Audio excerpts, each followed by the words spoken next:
नमस्कार, आप देख रहे हैं सीएनबीसी आवाज में हूं मनीषा गुप्ता। और ईरान और इजराइल के बीच लगातार जो तनाव है वो बढ़ता जा रहा है। दोनों देश एक दूसरे पर मिसाइल और ड्रोन से हमले कर रहे हैं और इन सब के कारण सोने चांदी पर दबाव कायम है। एमसीएक्स की अगर बात की जाए तो आप देख सकते हैं करीबन 1% की गिरावट के साथ यहाँ पर कारोबार है। 1,53,000 के आसपास के लेवल्स। अंतर्राष्ट्रीय बाजारों में हमने यहाँ पर भावों को 4300 के नीचे भी फिसलता हुआ देखा है, तो करीबन $37 की गिरावट के साथ कारोबार।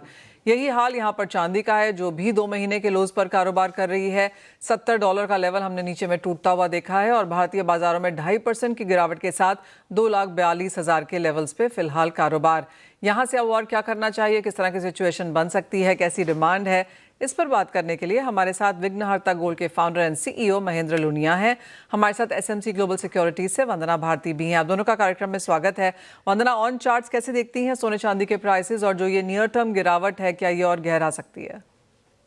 जी मनीषा, मुझे लग रहा है कि 200 डेज का डीएमए ये ब्रेक हुआ है और यहाँ पे सबसे बड़ा इवेंट मुझे लग रहा है कि अभी जापान की इंटरेस्ट रेट मीटिंग जो होनी है वो इम्पोर्टेंट है, तो थोड़ा प्रेशर बढ़ता हुआ दिख रहा है। स्टेप वाइज मुझे लग रहा है कि गोल्ड जो है वो यहाँ से एकदम से डाउनसाइड वो नहीं आएगा, लेकिन धीरे धीरे मुझे लग रहा है कि एक बारी नीचे की तरफ 4250 से लेके 4100 तक के जो रेंज हैं वो यहाँ पे बड़े रेंज बनते हुए दिख सकते हैं। तो कह सकते हैं कि अभी एक फॉल आया है, लेकिन ये फॉल अभी पूरा नहीं हुआ है, पैटर्न पूरा नहीं हुआ। और लेवल्स के हिसाब से चांदी कहाँ देखती हैं आप, क्योंकि 70 तोड़ा है तो रिपोर्ट्स ये भी हैं कि 65, 60, 55 तक भी चांदी जा सकती है।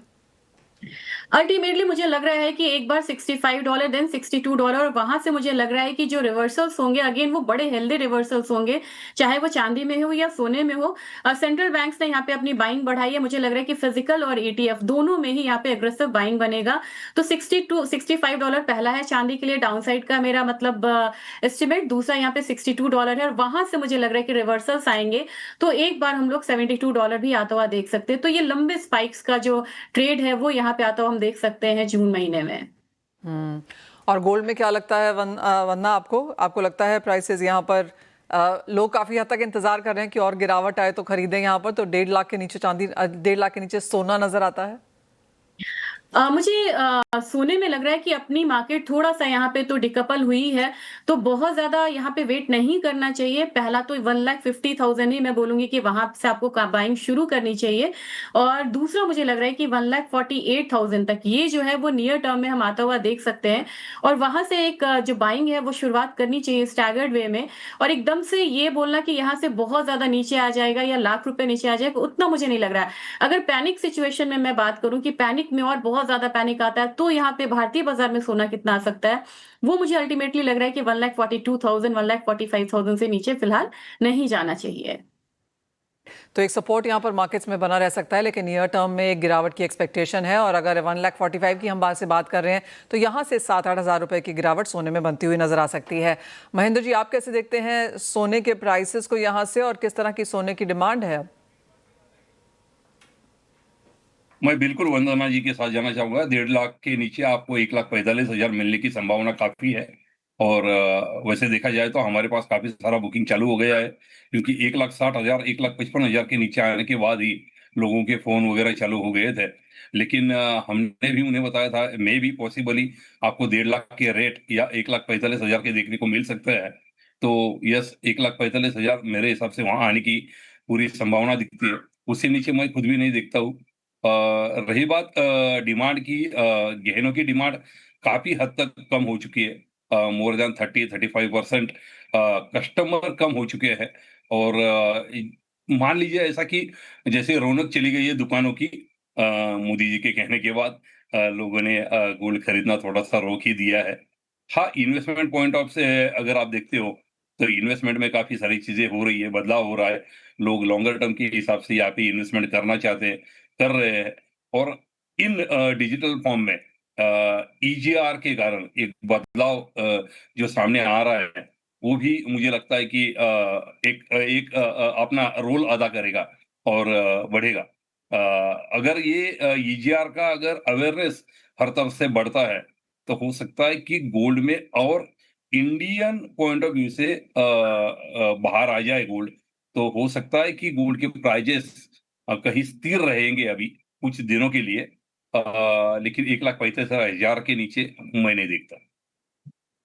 आप हमेशा से यहाँ पर डिजिटल गोल्ड की और ऑनलाइन इन्वेस्टमेंट की यहाँ पर बात करते रहे हैं। ईजीआर के बारे में अब आप हमें यहाँ पर बता रहे हैं। आपको लगता है अवेयरनेस है ईजीआर के बारे में और नॉर्मल हाउस होल्ड्स में हम यहाँ पर ईजीआर का प्रचलन आता हुआ देखेंगे या फिर एक अवेयरनेस आने में यहाँ पर कुछ समय लग सकता है?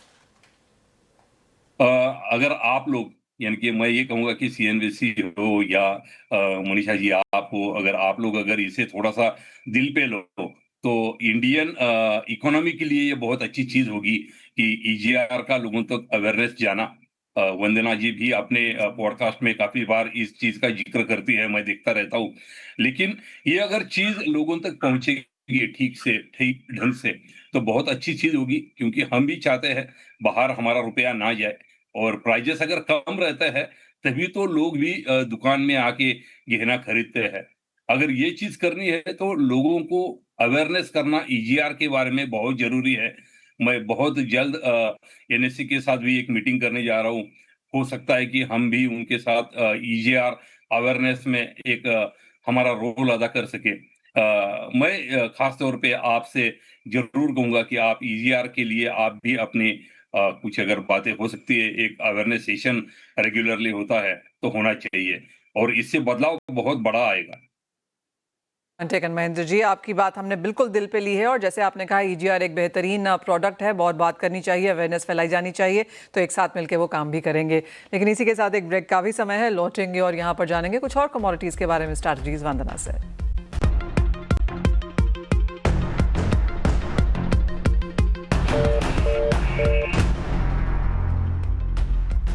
मेटल्स की अब बात करेंगे वंदना, जिस तरह की मुनाफा वसूली यहाँ पर भी देखने को मिली है, बेस मेटल्स में यहाँ पर आगे क्या करने की राय देंगी? जी मनीषा, जैसा चाइना की मार्केट है वो बहुत ज़्यादा यहाँ पे प्रॉमिसिंग लग नहीं रही है, उसका एक इम्पैक्ट यहाँ पे आता हुआ दिख रहा है। और मुझे लग रहा है कि जब से डॉलर इंडेक्स यहाँ पे 100 से ऊपर और रेट हाइक की बात हो रही है, हम लोगों ने वहां से शार्प एक डाउनसाइड आता हुआ देखा है। मुझे लग रहा है कि अब ये डाउनसाइड थोड़ा सा कंटिन्यू होता हुआ नजर आएगा। मुझे एल्यूमिनियम लग रहा है कि यहाँ पे क्रूड में तेजी के बावजूद ये कमोडिटी में एक बारी 380 तक के जो लेवल्स है वो आ सकते हैं। और सबसे ज्यादा जो प्रेशर आता हुआ दिखाई दिया है वो कॉपर में। कॉपर मुझे लग रहा है कि फिलहाल 1315 तक यहाँ पे 1315 तक एक नीचे की तरफ का डाउनसाइड मूव देख सकता है। और एक चीज और है, मुझे लग रहा है कि एक कमोडिटी है इस काउंटर में निकल, वहां पे एक रिवर्सल अच्छा है, तो मुझे लग रहा है इसमें एक कॉन्ट्रा मूव देखने को मिल सकता है और 1815 की तरफ जा सकती है निकल प्राइसेस। तो मुझे लग रहा है कि अपने अपने जो फंडामेंटल्स है उस पे ये काउंटर जो है वो ट्रेड करता हुआ नजर आ रहा है। एंड साथ ही साथ जाते जाते क्रूड ऑयल प्राइसेस में अब क्या सेंस है?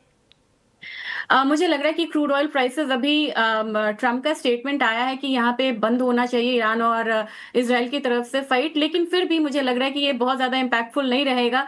96 से $97 मुझे एक्सपेक्टेड है कि एक बारी आना चाहिए, और पोजीशंस वहां पे बन रही हैं। हमने गोल्ड में ओपन इंटरेस्ट को कम होता हुआ देखा, लेकिन क्रूड में बनता हुआ देखा है। मुझे लग रहा है कि 96 से $97.5 तक क्रूड ऑयल आ सकता है।